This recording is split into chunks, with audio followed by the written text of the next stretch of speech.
దేవుడు నాకు మేలు చేశాడన్న వారు చేయి చూపించండి. అదేంటో కానండి, ఏ ఊరు వెళ్ళినా ఎవరిని అడిగినా నాకు మేలు చేయలేదనే క్రైస్తవులు ఈ రోజున ఎక్కడ కనపడటం లేదు కదా.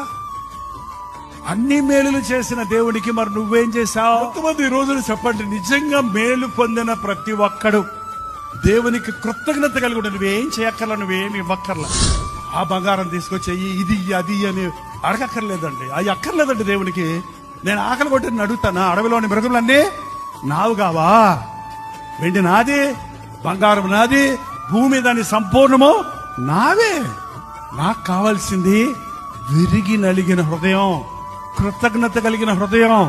దేవుడు చేసిన మేళ్లు కలిగిన వాడు ఎల్లప్పుడూ హృదయం నిండా కృతజ్ఞత ఉంటుందండి, కృతజ్ఞత ఉంటుందండి. నీ జీవితం ఒక పొక్కిసం, ఒక ట్రెషర్. నీకు ఇచ్చినటువంటి జీవితం అనేది చాలా గొప్ప విషయం. అది you can accomplish lot of things. ప్రతి ఒక్కడి ద్వారా దేవుడు గొప్ప కార్యాలు చేయగలడు. బట్ చాలా మంది వారి జీవితంలోని ప్రయోజనకత్వాన్ని, తలాంతుల్ని, సమయాన్ని, అవకాశాలని వృధాపరుచుకుంటున్నారు. అవి తప్పైన వాటి కొరకు వాడి అందులో మునిగి, పాపాల్లో మునిగి చనిపోతున్నారు.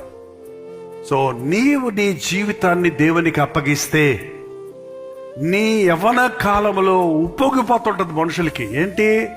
ఉద్రేకం, ఆసక్తి, గ్లామర్, బలం, శక్తి. ఓ యవనస్తులు ఎగిరిగిరి పడతారు చూడండి. మూల కూర్చునే యవనస్తులు ఉన్నారా? చెల్లో కూడా దొరికిందంటే చాలు కోతి కంటే ఎక్కువ గంతులేస్తారు కావాలంటే. But what are you doing? నీ ఎనర్జీ అంతా మిస్యూజ్ చేసుకుంటున్నావు. కాబట్టి నీ జీవితంలో 30 ఏళ్ళు వచ్చినాయి కానీ ఏమి చెప్పడానికి ఏం లేదు, సాధించింది ఏం లేదు.